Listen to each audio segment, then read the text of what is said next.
lying to each other. I thought they didn't lie to each other.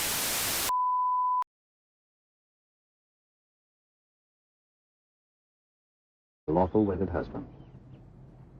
To be Mom. Bertine. Not Bertine's heart. With a tramp like you. Well, I know it hurts being third rate, but aren't you accustomed to it yet?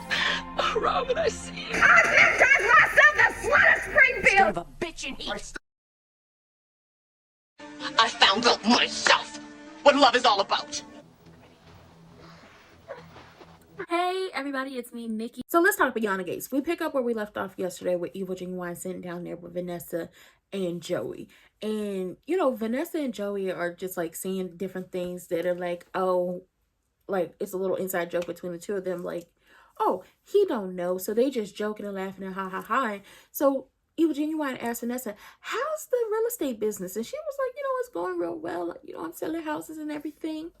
And she was like, the money is coming in, and she's having her a CEO moment like she Mercedes Monet. Okay, all she missing is the 9 belts. But, you know, Vanessa gets sent on about her way. So Evil Genuine and Joey can have a conversation because Nicole calls her. Nicole needs to have a conversation with her besties for resties because she still has this tie.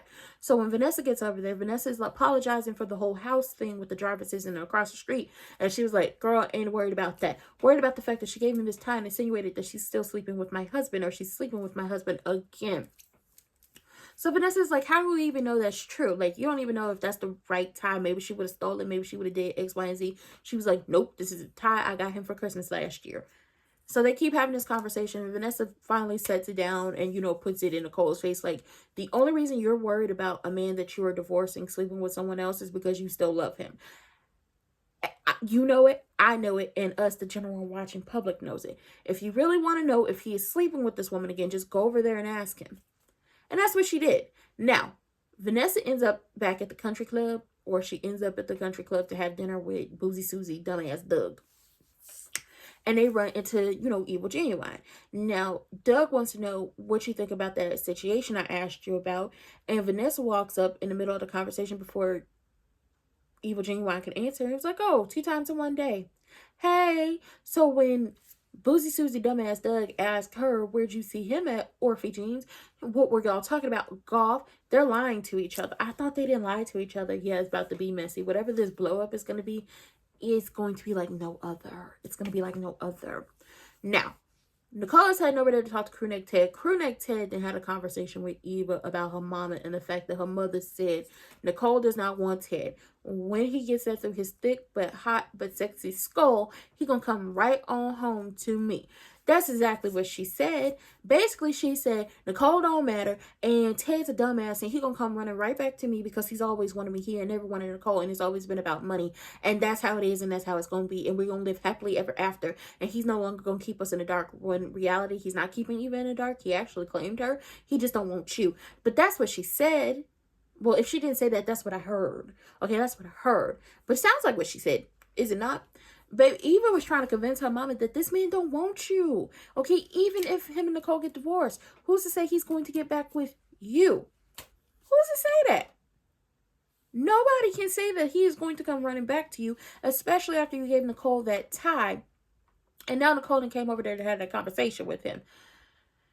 So he apologized to Eva for his part that he played in this whole situation with Wig and sleeping with her again. And I feel like Eva should have apologized to him for the part she played in telling her mother that he was drunk boots, just real disgustingly drunk and just boozed out of his mind. And her telling her mama is how her mama ended up over there. Eva should apologize for that. And why is nobody calling it what this actually is? You know what? I'm going to just leave it alone. Because, you know, y'all won't say what it is. And I'm going to it is what it is. Okay? It is what it is. So he apologizes to her. She accepts it. They hug. And she was like, of course I'll forgive you. Because you've forgiven me for everything. And you've given me so many opportunities. She leaves. Nicole comes in after the fact. And Nicole gives him the tie and is like, hey, what's this? Because she told me to give this to you, basically insinuating y'all are sleeping together again, but I need to hear it from you. And he was like, I promised that I would never lie to you. Okay, I got the divorce papers. I had a whole bottle of bourbon. She came over here. We slept together. It was the worst mistake I ever made. I never do it again. I never do it again. I never do it again because I love you, and so on and so forth. And you have to understand, and you have you have to care. You wouldn't, like, if you didn't care, you wouldn't have been over here. You wouldn't have brought the tie to me. And Nicole says, at the end of the day, I care.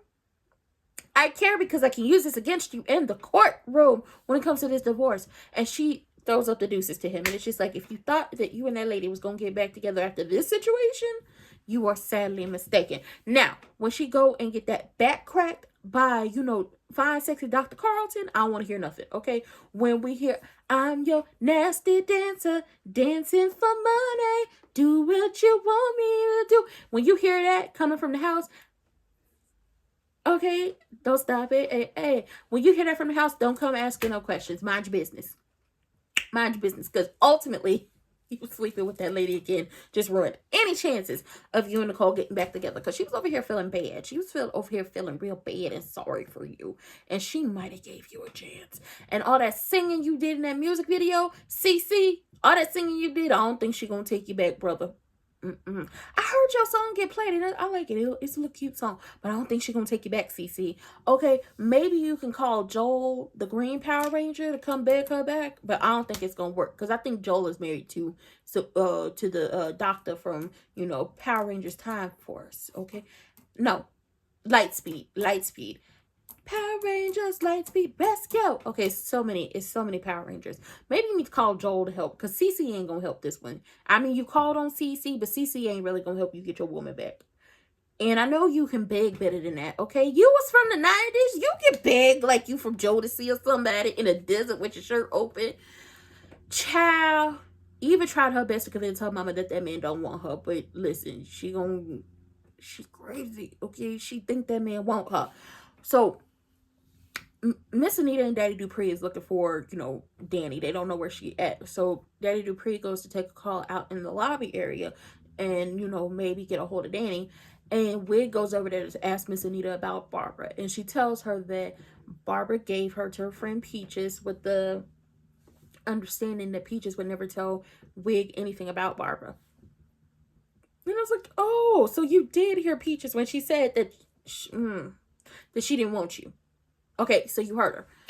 After a little bit of conversation, and, you know, Miss Anita was like, go screw yourself. And, oh, Auntie Nita, your words. Girl, I'm from Cabrini Green. I take off these earrings and get on the ground and hell to mine. Is basically what Miss Anita said. That's not what she said, but that's what I heard.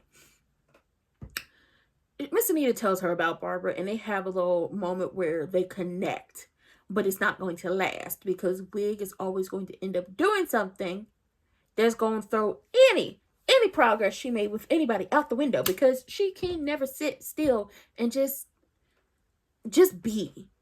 exist. If you weren't doing anything and just existing, these people, we would look at them crazy.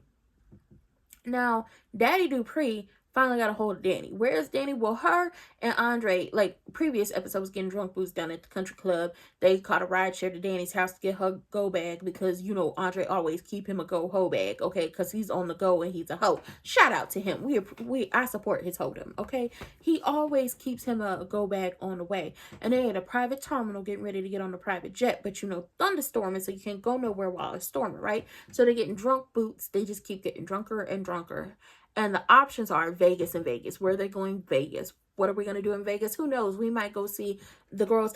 I'm a nasty dancer, dancing for money. Okay, we might go down to, you know, Crazy Horse. We might go down to the Gordon Ramsay. Too bad Usher not in town no more for his residency, because, you know, Danny wouldn't mind him feeding her some cherries, okay? It's Usher, baby. What you trying to do? But they're going to Vegas. Maybe they get hitched. Maybe. We don't know. We just know it's going to get real crazy. And Daddy Dupree was like, I heard Vegas. I heard her on a private jet, and she sounded inebriated. They think she with Pamela. Nah, baby. She with Andre. This finna get messy. I love it. Now, Randy is worried about what Doug had told, you know, Evil Genuine. Because he worried about he about to get, caught up. Got me feeling it. He gonna get caught up. And he's like, how do you know you can trust Evil Genuine? And Doug is like, oh, I can trust him. I can do this. I can do that. He was like, listen, I got me a source, and that's going to keep us in the know to figure out where the wind is blowing. Who's the source? I'm pretty sure it's Triple H. And I need to know what the relationship is between them two. Now, Eva Genuine said he'd think about it. He ain't took on the case, but he did run down there and tell Joey everything that happened.